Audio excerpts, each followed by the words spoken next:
Hi guys, आज मैं आपको माध्यमिक परीक्षा 2023 का पेपर बताने जा रहा हूँ।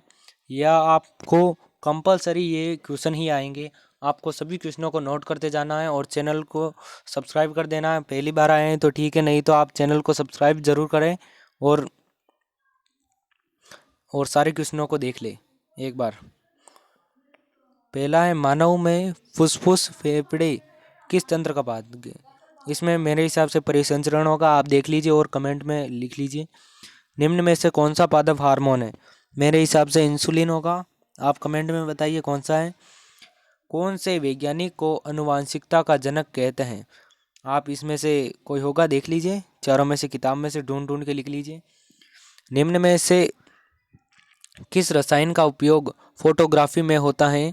ये भी आप देख लीजिए और 1 मिनट रुकिए, मैं आपको। हाँ, तो इसी के साथ पांचवा है, प्लास्टर ऑफ पेरिस का रासायनिक सूत्र है। आप इसे भी देख लीजिए ज़रा।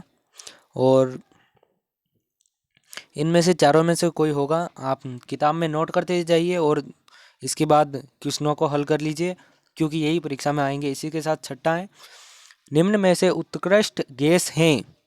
ये आप चारों को जल्दी से जल्दी नोट करिए, क्योंकि यही है क्वेश्चन। और इसी के साथ सातवां है, किस प्रकाशीय घटना के कारण पानी में रखी छड़ मुड़ी दिखती हैं? ये बहुत मुझे इम्पोर्टेंट क्वेश्चन लग रहा है, ये भी आप देख लीजिए। इसी के साथ, स्वस्थ नेत्र में किस भाग का वस्तु का प्रतिबिंब बनता है? ये भी आपको लगभग 10वें पाठ में मिल जाएगा, इसी का आंसर देख लीजिए। विद्युत शक्ति का एसआई मात्रक, ये मेरे हिसाब से जूल लग रहा है। आप कमेंट में बताइए आपको कौन सा लग रहा है। निम्न में से कौन नवीकरणीय संसाधन है? मेरे हिसाब से सौर ऊर्जा लग रहा है, आप देखिए और बताइए कि कौन सा है। इसी के साथ, निम्न में से कौन आहार श्रृंखला का निर्माण करते हैं? पहला, घास गेहूं तथा आम। दूसरा, घास बकरी तथा मानव। तीसरा, बकरी गाय तथा हाथी। चौथा, गाय बकरी घास मछली तथा बकरी। मेरे हिसाब से पहला लग रहा है, घास गेहूं तथा आम। टिहरी बांध बनाए, इन चारों नदियों के पास बनाए। गंगा नदी पर, नर्मदा नदी पर, सोन नदी पर, चंबल नदी पर। ये क्वेश्चन खत्म हो जाने दीजिए, इसी के बाद मैं आपको एक न्यू ट्रिक बताऊंगा, उसे भी नोट कर लीजिएगा आप। कार्बन कार्बन एकल बंध युक्त यौगिक कहलाते हैं, खाली जगह। ये भी आपको इम्पोर्टेंट है, आप स्क्रीनशॉट ले लीजिए या फिर कॉपी में नोट करते जाइए। परमाणु के किस कोष में इलेक्ट्रॉन की अधिकतम संख्या ज्ञात करने का सूत्र है? ये भी आप नोट कर लीजिए। दो तंत्रिका कोशिका के मध्य खाली स्थान को कहते हैं, ये भी आप नोट कर लीजिए। ए व बी के नाम लिखो, इसमें से आप ढूंढ के लिख सकते हैं किताब में से। उपरोक्त चित्र में प्रतीक चिन्ह खाली स्थान अवयव के लिए प्रयुक्त होता है, ये भी आप नोट कर लीजिए। विद्युत जनित्र यांत्रिक ऊर्जा को खालिस्तान ऊर्जा में बदलती है। ये बहुत ही महत्वपूर्ण क्वेश्चन है, आप नोट करते जाइए।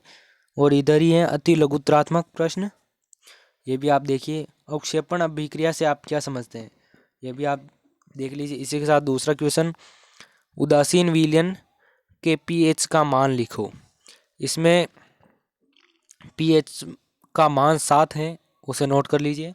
मिश्र धातु के दो उदाहरण लिखो। पहला उदाहरण है सोना और दूसरा मेरे को पता नहीं, आप ढूंढ के किताब में से ढूंढ के लिख लेना। मेथेन के इलेक्ट्रॉन बिंदु संरचना, ये आपको चौथे या पांचवें पाठ में मिल जाएगा, उसमें से लिख लीजिए। मेंडेलीफ की आवर्त सारणी, ये भी आपको पांचवें पाठ के लगभग मिल जाएगा। शरीर का संतुलित मस्तिष्क का भाग, ये आपको लगभग छठे पाठ में मिल जाएगा, उसमें से ढूंढ कर लिख लीजिए। नर में पाए जाने वाले लैंगिक हार्मोन का नाम लिखिए, ये आपको लगभग 8वें पाठ में मिल जाएगा। इसी के साथ, विद्युत परिपथ में वोल्ट मीटर का कार्य लिखिए, ये आपको 12वें पाठ में मिलेगा। 100% गारंटी यही प्रश्न आएंगे, जल्दी से जल्दी नोट कर लीजिए। छड़ चुंबक के चारों ओर चुंबकीय क्षेत्र रेखाओं का चित्र बनाओ। क्षेत्र रेखाओं का चित्र बनाओ, ये भी आप नोट करिए। इसी के साथ, जीवाश्म ईंधन के दो उदाहरण, ये बहुत ही इम्पोर्टेंट क्वेश्चन है, इसे भी आप लिख लीजिए। ओजोन परत का एक लाभ लिखो। ओजोन परत ओजोन परत का लाभ यह है कि सूर्य की तेज पराबैंगनी किरणों को ओजोन परत रोकती हैं, ये लिख लीजिए। फ्लेमिंग के वाम हस्त नियम में अंगूठा किसकी दिशा को दर्शाता है? या आप 13वें या 13वें 14 के पास होगा ये पाठ, उसमें से देख लीजिए। लोहे को जंग से बचाने के लिए दो तरीके बताइए। दो तरीके तो ऐसे हैं कि पहला है कि लोहे को पेंट कर लीजिए, यानी कलर कर लीजिए, इससे लोहे को जंग नहीं लगेगी। और दूसरा आप किताब में से ढूंढ लीजिए, कार्बन के दो अप अपर रूपों के नाम लिखो, ये भी मेरे को नहीं पता, आप ढूंढ लीजिए। मिसेल की संरचना, ये तो 100% आएगा ही, आप देख लीजिए। आवर्त सारणी में बाएं से दाएं जाने पर परमाणु त्रिज्या क्यों घटती है? ये इंपॉर्टेंट क्वेश्चन है, आप लिखते जाइए। अमाशय में पाए जाने वाले अम्ल का नाम व कार्य लिखो, ये 8वें पाठ से लग रहा है, उसमें से देख लीजिए। प्लेसेंटा किसे कहते हैं? ये भी 8वें पाठ से हैं। पुष्प के अनुदैर्ध्य काट का चित्र, ये भी 8वें पाठ से हैं। लेंस की क्षमता का सूत्र और मात्रक लिखो, ये 10वें पाठ से है, ये भी नोट कर लीजिए, इंपॉर्टेंट है।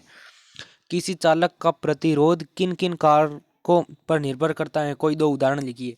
कोई आपको दो उदाहरण तो लिखने ही हैं, और अभी से क्वेश्चनों को नोट करते जाइए ताकि बाद में आपको आसानी हो। और विद्युत परिपथ तथा साथियों में सामान्यतः उपयोग होने वाले दो सुरक्षा उपाय लिखिए। चलो ये भी लिख लो, जल्दी से नोट कर लो। इसी के साथ 14वां क्वेश्चन, चुंबकीय क्षेत्र की दिशा ज्ञात करने का दक्षिण हस्त अंगुष्ठ नियम, ये भी मैंने कहा था ना, 13वें 14वें पाठ में से मिल जाएगा आपको। दिए गए विद्युत परिपथ में परिणामी प्रतिरोध कितना है? ये लगभग, याद तो नहीं, ये लगभग 12वें पाठ से ही है, उसमें से देख लीजिए। इसी के साथ 16वां क्वेश्चन, ऊर्जा के नवीकरणीय स्रोत और अनवीकरणीय स्रोत की परिभाषा लिखिए, ये भी देख लीजिए। अभी दीर्घ उत्तरात्मक प्रश्न, इसमें 17वां क्वेश्चन है। अभी आप 17वें क्वेश्चन को देखिए। वसायुक्त खाद्य पदार्थों को विकृत गंधिता से बचाने का एक उपाय लिखो, ये उपाय लिखिए आप, 3 नंबर का क्वेश्चन है। मानव में अग्नाशय ग्रंथि से निकालने वाले हार्मोन का नाम तथा कार्य लिखो, इसकी कमी से होने वाले रोग का नाम, ये भी 3 नंबर का क्वेश्चन है, आप जरूर लिखें। मानव में लिंग निर्धारण को समझाओ और इसका आरेख चित्र भी बनाओ, ये आपको 8वें पाठ में मिल जाएगा। दीर्घ दृष्टि दोष के निवारण के लिए कौन सा लेंस काम आता है, ये आपको 10वें पाठ में मिल जाएगा, आप उसमें से देख लीजिए। विरंजक चूर्ण का रासायनिक सूत्र व कोई एक उपाय लिखो, ये आपको 100% पहले दूसरे पाठ में से मिल जाएगा, उसमें से लिख लीजिए और कॉपी में नोट करते जाइए। निम्नलिखित को सुमेलित करो, यानी मिलान चिन्ह, हिंदी में मिलान चिन्ह करना है आपको, इन चारों को इन चारों से मिलाना है। इसके आगे धावन सोडा का रासायनिक सूत्र व दो उपयोग, ये भी आपको पहले दूसरे तीसरे चौथे पाठ में से मिल जाएगा, आप ढूंढ लीजिए। मानव में उत्सर्जन किसे कहते हैं? मानव उत्सर्जन तंत्र का नामांकित चित्र बनाओ, आपको सारे चित्र कक्षा 10 के विज्ञान की जो पूरी किताब है उसमें से आपको सारे चित्र देखने हैं, क्योंकि ये चित्र तो लगभग सारे आएंगे। मानव में अपोहन डायलिसिस क्रिया को समझाइए, यह भी इम्पोर्टेंट क्वेश्चन है, इसे भी। और इसी के साथ ये अथवा में भी हैं, तो आप दोनों में से कोई भी एक का याद कर लेना। इसी के साथ 23वें का पहला है, अवतल दर्पण द्वारा प्रतिबिंब का किरण आरेख बनाओ जबकि वस्तु फोकस एफ पर स्थित हो, वास्तविक तथा आभासी प्रतिबिंब में दो अंतर लिखिए।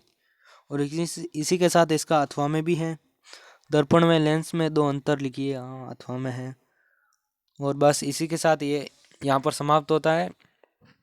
इसी के साथ मैंने बीच में कहा था मैं आपको एक इम्पोर्टेंट चीज़ बताऊंगा, वो बारी आ गई है, मैं भी आपको एक इम्पोर्टेंट चीज़ बताता हूँ।